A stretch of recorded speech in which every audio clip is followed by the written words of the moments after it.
The non cooperation खिलाफत movement began इन जनवरी 1921। तो ये मूवमेंट स्टार्ट हो गया जनवरी 1921 में। इसमें अलग अलग सोशल ग्रुप ने पार्टिसिपेट किया और सबका अपना अपना स्पेसिफिक एस्पिरेशन था, ठीक है, सबको अपना अपना एम पूरा करना था। All of them responded to the call of swaraj. तो सब लोग इसमें पार्टिसिपेट करने के लिए इसलिए राजी हो गए थे क्योंकि इनको क्या चाहिए था, स्वराज चाहिए था। और ये स्वराज शब्द का मतलब हर ग्रुप के लिए, हर लोगों के लिए अलग अलग इसका मीनिंग था। किसी के लिए स्वराज का मतलब अच्छा रोजगार पाना, किसी के लिए स्वराज का मतलब अपना ज़मीन होना, अपना घर होना, ठीक है। तो ये स्वराज का मतलब अलग अलग था। आप समझेंगे यहाँ पे 3 टॉपिक के जरिए कि अलग अलग लोगों के लिए ये नॉन कोऑपरेशन मूवमेंट कैसा रहा। सबसे पहले देखेंगे ये मूवमेंट टाउन्स में कैसे अप्लाई किया गया। उसके बाद rebellion in the country side, rural area में ये मूवमेंट कैसे हुआ, कौन कौन लोग इसमें पार्टिसिपेट किए। और उसके बाद और एक टॉपिक है इसी में, स्वराज इन द प्लांटेशन, जो प्लांटेशन एरिया है वहाँ पे ये मूवमेंट को कैसे लाया गया उसको देखेंगे, ठीक है। इसके बाद सिविल डिसोबीडियंस पढ़ना है। तो पहला स्टेज ये चल रहा है नॉन कोऑपरेशन मूवमेंट का, ठीक है।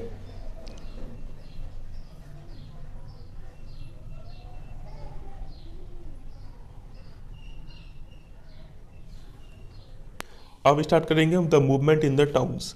तो ये जो टाउन्स और सिटीज़ है यहाँ पे ये मूवमेंट को स्टार्ट किया था मिडिल क्लास लोगों ने। मिडिल क्लास के लोग में कौन कौन आते हैं, स्टूडेंट्स हो गए, हेड मास्टर टीचर्स हो गए, लॉयर्स हो गए, ये सब आते हैं इसमें। तो thousands of students left government control schools and colleges. Students ने स्कूल्स और कॉलेजेस छोड़ दिया। जो टीचर्स थे और हेड मास्टर्स थे इन लोगों ने रिज़ाइन कर दिया। और जो लॉयर्स थे ये लोग अपना लीगल प्रैक्टिस वकालत छोड़ दिए ये लोग, ठीक है। काउंसिल इलेक्शन को बॉयकॉट कर दिया गया, कोई इलेक्शन में खड़ा ही नहीं हुआ एक्सेप्ट मद्रास। मद्रास में एक पार्टी था जिसको बोलते थे जस्टिस पार्टी, ठीक है। ये पार्टी जो था ये नॉन ब्राह्मण्स लोग इसमें थे। और ये नॉन ब्राह्मण्स मतलब ऐसे लोग जो ब्राह्मण नहीं थे, ये लोग सोचे कि काउंसिल में अगर हम लोग एक बार एंटर कर गए, ठीक है, इलेक्शन जीत के अगर हम इस काउंसिल में एंटर कर गए, मतलब उस टाइम के पार्लियामेंट में एंटर कर गए, तो हमें कुछ पावर मिल जाएगा। और ये पावर उस समय में सिर्फ ब्राह्मण्स लोग इंजॉय करते थे। तो यहाँ पे नॉन ब्राह्मण्स को एक मौका मिल गया कि चूंकि ब्राह्मण्स लोग इस इलेक्शन में पार्टिसिपेट नहीं कर रहे, इस इलेक्शन को ये लोग क्या कर रहे हैं, बॉयकॉट कर रहे हैं, इसलिए ये नॉन ब्राह्मण्स लोग सोचे कि क्यों ना हम इस इलेक्शन में पार्टिसिपेट करके कुछ सीट अगर जीत लेते हैं तो हमें कुछ पावर मिल जाएगा। तो इस पार्टी का नाम याद रखिएगा, जस्टिस पार्टी ने इलेक्शन को बॉयकॉट नहीं किया था, ठीक है। उसके बाद देखिए अब इस मूवमेंट में क्या क्या किया गया, इसका इफेक्ट क्या क्या पड़ा। The effect of non cooperation on the economic front were more dramatic. आर्थिक मामले में इसका इफेक्ट काफ़ी अच्छा खासा पड़ा। क्या क्या पड़ा देखिए। नंबर 1, इसमें फॉरेन गुड्स को बॉयकॉट कर दिया गया, कोई विदेशी सामान इस्तेमाल ही नहीं करेगा। लीकर शॉप्स पिकेटेड, जो दारू की दुकानें जो थी उनको बंद कर दिया गया, ठीक है। And foreign cloth burned in huge bonfires, और जो विदेशी कपड़े थे उनको भी जला दिया गया। ये 3 काम किया गया।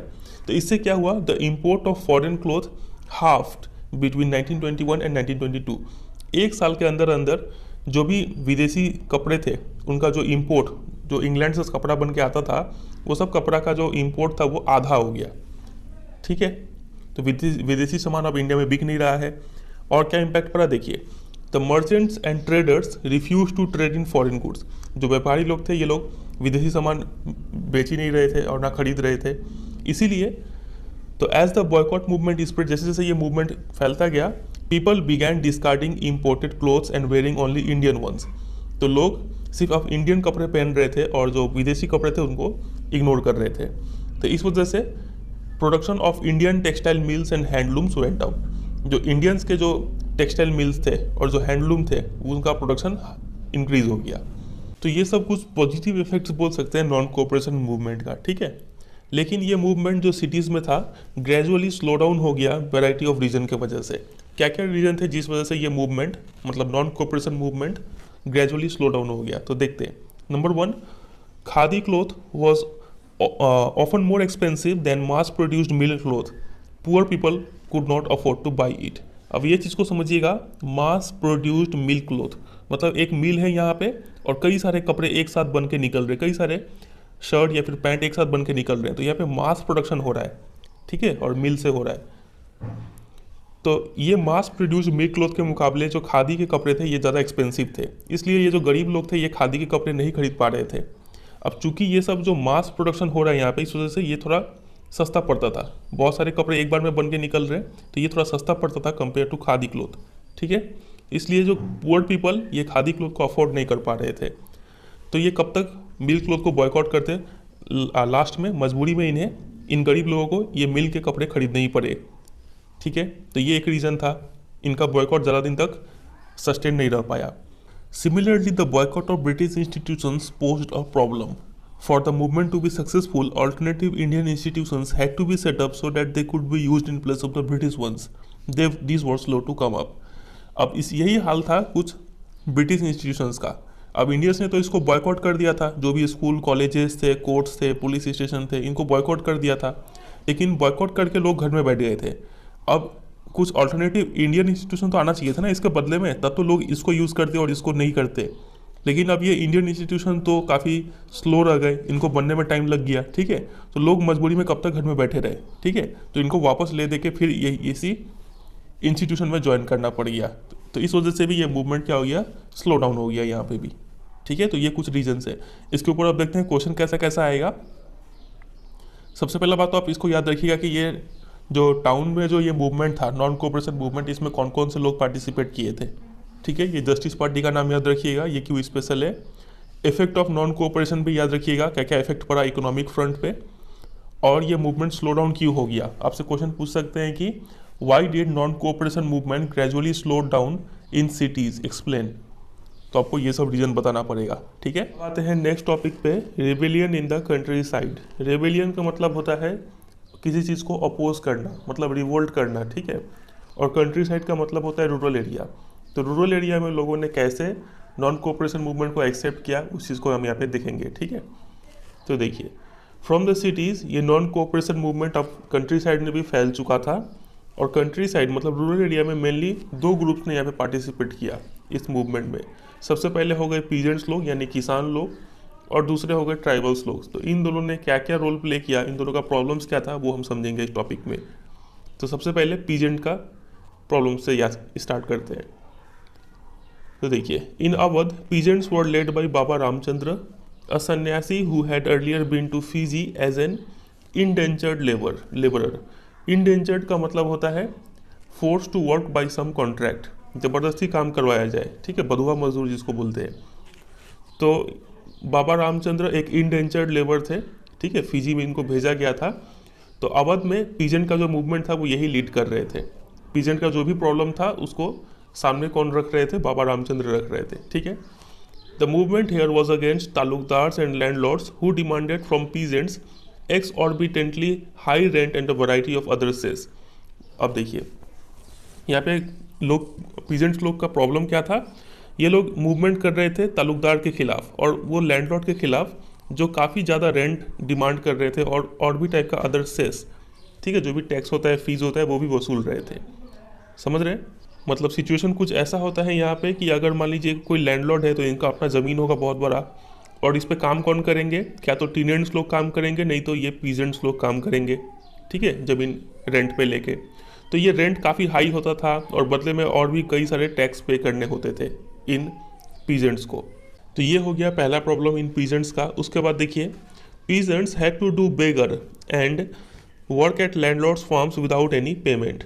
अब पीजेंट्स को बेगर भी करना पड़ता था। बेगर क्या होता है, बेगर का मतलब होता है लेबर डेट विलेजर्स और force to contribute without any payment. यहाँ पे आप दो वर्ड समझिएगा, एक होता है लेबर और एक होता है लेबरर। ठीक है, ऐसे हम लोग हिंदी जब बोलते हैं तो लेबर का मतलब किसी एक इंसान को समझते हैं, जो मजदूर जो काम करता है। लेकिन इंग्लिश में लेबर का मतलब काम को लेबर बोलते हैं। ठीक है, और जो इंसान वो काम को परफॉर्म करता है उसको लेबरर बोलते हैं।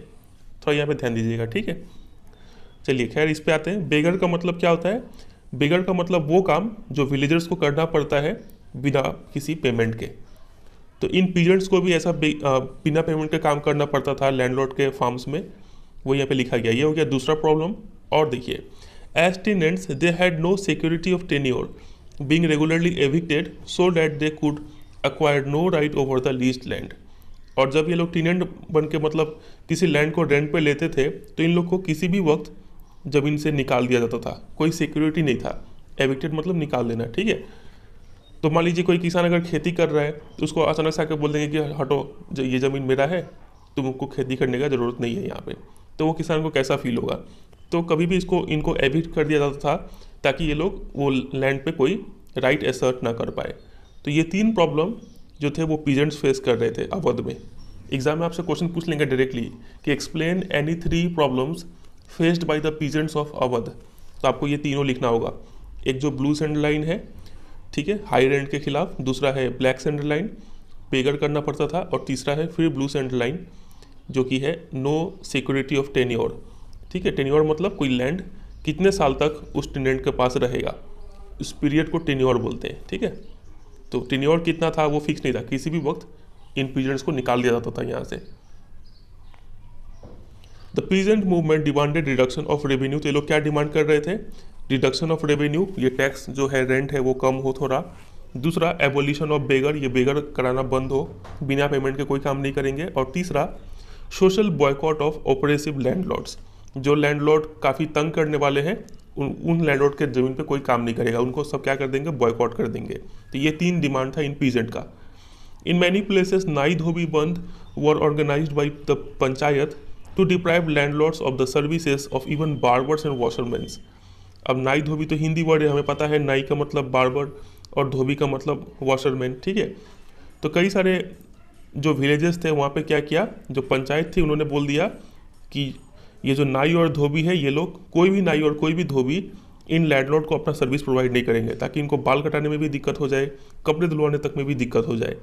ठीक है, तो ये भी एक रिवोल्ट करने का तरीका होता है जिसको बॉयकॉट बोलते हैं। ठीक है, तो जून का महीना था 1920 में, जवाहरलाल नेहरू इन विलेजेस में विजिट करते हैं और यहाँ के ग्रीवियंसेस या प्रॉब्लम्स को समझते हैं। ठीक है, और अक्टूबर आते आते तक एक सभा जिसको बोलते हैं अवध किसान सभा, ये सेटअप कर दिया जाता था, हेडेड बाय जवाहरलाल नेहरू। ठीक है, इनके हेड थे जवाहरलाल नेहरू, बाबा रामचंद्र, याद है ना बाबा रामचंद्र, यही जो इंडेंचर्ड लेबरर थे। ठीक है, वो सब इनके हेड होते हैं। उसके बाद क्या लिखा हुआ है, विद इन अ मंथ कई सारे विलेजेस में लगभग 300 ब्रांचेस खोल दिए जाते हैं। ठीक है, इस सभा के। तो जब नॉन कोऑपरेशन मूवमेंट स्टार्ट होता है द फॉलोइंग ईयर मतलब अगले साल, ये साल अभी कौन सा चल रहा है, जब ये सभा खोला गया था 1920 चल रहा है। तो 1921 में जब नॉन कोऑपरेशन मूवमेंट लाया गया तो सोचा गया कि कांग्रेस ने सोचा कि ये पीजेंट्स तो ऐसे ही गुस्सा है, और साथ ही साथ नॉन कोऑपरेशन मूवमेंट को भी इसी के साथ लॉन्च कर दिया जाएगा। ठीक है, मतलब इनका आंदोलन और देश को आज़ाद कराने का आंदोलन एक साथ चलेगा, ऐसा कुछ उन्होंने सोचा। ये रहा। So when the non cooperation movement began the following year, the effort of the Congress was to integrate the Awadh peasant struggle into the wider struggle. ये लोग चाह रहे थे कि इंटीग्रेट मतलब ऐड कर दे अवध पीजेंट का स्ट्रगल को, और वाइडर स्ट्रगल मतलब नॉन कोऑपरेशन मूवमेंट, उसको भी दोनों को ऐड कर दिया जाए। लेकिन the peasant movement however developed in forms that the Congress leadership was unhappy with. लेकिन जिस तरीके से ये पीजेंट लोग अपना मूवमेंट को चला रहे थे, वो मूवमेंट कांग्रेस को पसंद नहीं आ रहा था, कांग्रेस के जो लीडर थे उनको पसंद नहीं आ रहा था। वेरी इंपॉर्टेंट लाइन है, क्यों पसंद नहीं आ रहा था, देखिए। जैसे जैसे ये मूवमेंट स्प्रेड हुआ 1921 में, तो क्या किए पीजेंट्स लोग, ये जो तालुकदार के घर थे और मर्चेंट के घर थे उनको अटैक कर दिए, बाजार को लूट लिए, फिर फसल जो है उनका होड़ जमाखोरी करने लग गई ये पीजेंट लोग। ठीक है, तो ये सब चीज़ कांग्रेस को पसंद नहीं आया। साथ ही साथ कई सारे प्लेसेस में जो लोकल लीडर्स थे वो लोग बोलते थे पीजेंट्स को कि गांधी जी ने कहा है कि अब कोई टैक्स देने की ज़रूरत नहीं है, और ये जो भी लैंड है वो सब लैंड सभी गरीबों में बराबर बराबर बढ़ जाएगा। अब बताइए, ऐसा हो सकता है क्या कि कोई टैक्स ही पे ना करे, और लैंड कभी क्या रीडिस्ट्रीब्यूट हो सकता है, जिसके पास जिसका नाम पे ज़मीन है वो तो उसी का रहेगा ना। तो ये सब गलत गलत अफवाह इन लोकल लीडर्स ने फैलाना स्टार्ट कर दिया, और लोग ये सब विश्वास भी करने लग गए पीजेंट्स लोग। The name of the Mahatma was being invoked to sanction all action and aspirations. तो कोई भी काम करना होता था सब महात्मा गांधी जी के नाम पे होते रहता था यहाँ पे। ठीक है, तो ये हमने समझा रूरल एरिया में पीजेंट्स का क्या क्या प्रॉब्लम है। तो ये क्वेश्चन तो आप समझ ही गए कि पीजेंट्स का 3 प्रॉब्लम, उनका डिमांड क्या था। फिर एक सभा सेटअप किया गया था अवध किसान सभा, इसके हेड कौन थे ये भी याद रखिएगा। और ये लाइन बहुत इंपॉर्टेंट है, आपको एग्जाम में ये लाइन दे देंगे। ठीक है, कि the peasant movement developed in forms that the Congress leadership was unhappy with, और बोलेंगे support the statement with arguments. तो आपको ये सब स्टेटमेंट देना होगा जो कांग्रेस किस किस चीज़ों से नाराज़ थी। तो पीजेंट मूवमेंट का ये सब हरकत से कांग्रेस नाराज़ थी। ठीक है, तो ये हमने समझ लिया पीजेंट्स का प्रॉब्लम। अब बताइए किसका समझने वाले हैं हम लोग, ये ट्राइबल्स का समझने वाले हैं, ठीक है। अब ये जो ट्राइबल पीजेंट्स थे, इन्होंने गांधी जी का मैसेज और ये स्वराज का आइडिया को अलग तरीके से इंटरप्रेट किया, अलग तरीके से समझा। अब हुआ क्या देखिए, in the Gudem hills of Andhra Pradesh for instance a militant guerrilla movement spread in the early 1920s। Guerrilla का मतलब होता है एक ऐसा मिलिट्री ग्रुप का मेंबर होना, ठीक है, जो मिलिट्री ग्रुप ऑफिशियल आर्मी नहीं होता है और एक अलग से अपना आर्मी खड़ा करना। तो यहाँ पे ये लोग ये मूवमेंट को चला रहे थे। अब क्या यहाँ इनका प्रॉब्लम था वो समझते हैं। जो कॉलोनियल गवर्नमेंट थी यानी जो ब्रिटिश गवर्नमेंट थी, उन्होंने जो फॉरेस्ट एरियाज थे उनको क्लोज कर दिए थे, लोगों को वहाँ पे एंटर नहीं करने दे रहे थे, लोग अपने जो पशु थे उनको वहाँ पे चरा नहीं पा रहे थे, ना ही फ्यूल वुड कलेक्ट कर पा रहे थे और ना ही फ्रूट्स कलेक्ट कर पा रहे थे जंगल से, क्योंकि लोगों को वहाँ पे एंटर ही नहीं करने दिया जा रहा था। तो इससे जो हिल पीपल थे वो काफ़ी गुस्से में आ गए। Not only were their livelihoods affected, but they felt that their traditional rights were being denied.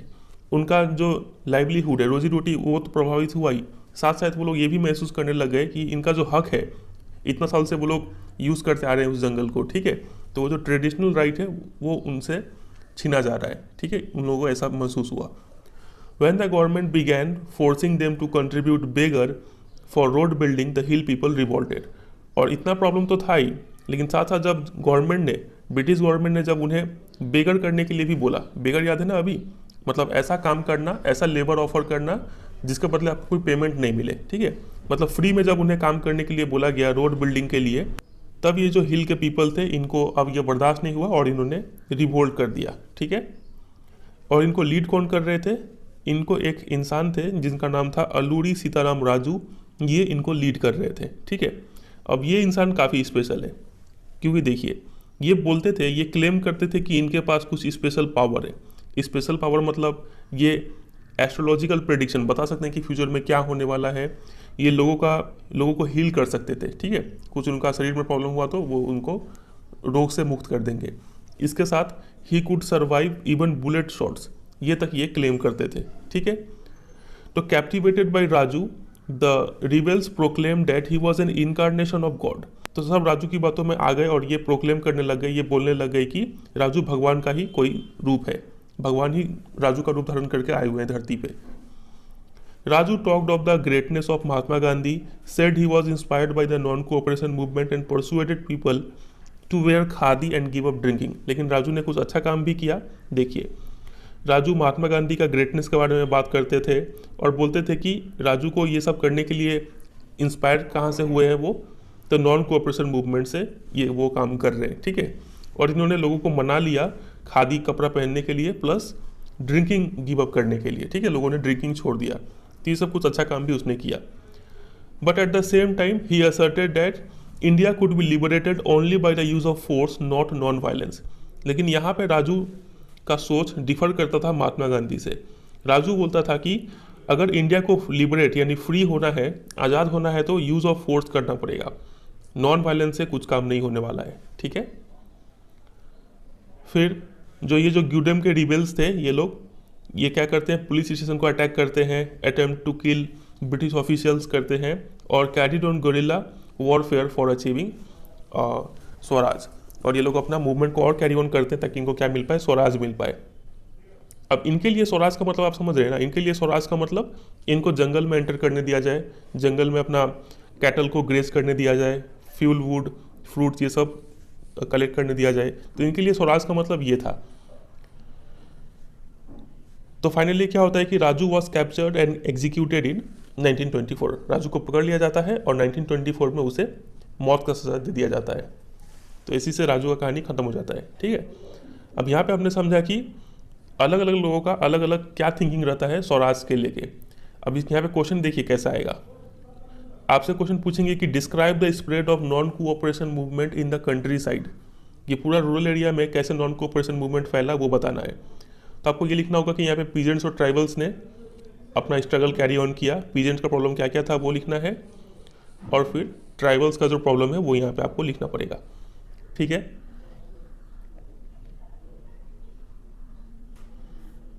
और भी क्वेश्चन बनेगा इसके ऊपर, लेकिन हम लोग इसके पहले ये ख़त्म करेंगे स्वराज इन द प्लांटेशन, उसके बाद वो क्वेश्चन पे आएंगे। तो देखिए प्लांटेशंस एरिया में कैसा था स्वराज का मतलब। Workers too had their own understanding of Mahatma Gandhi and the notion of Swaraj.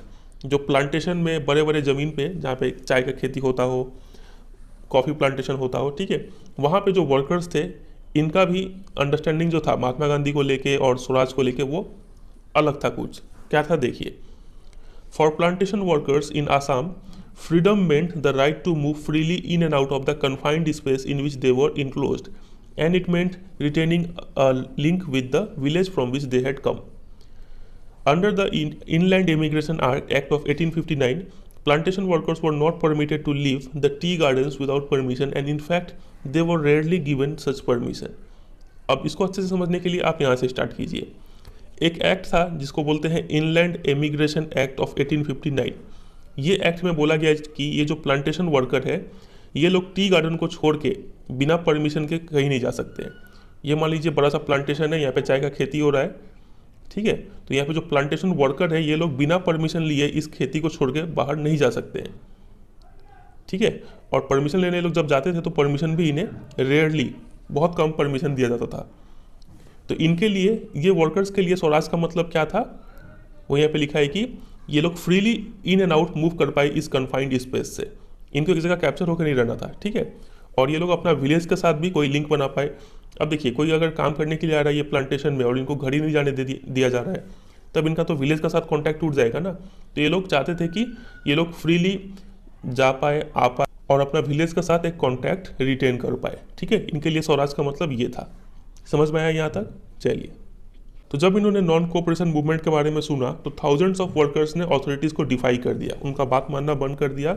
इन लोगों ने प्लांटेशन छोड़ दिया और सीधे कहाँ हो लिए, घर को हो लिए, ठीक है, मतलब घर चल दिए।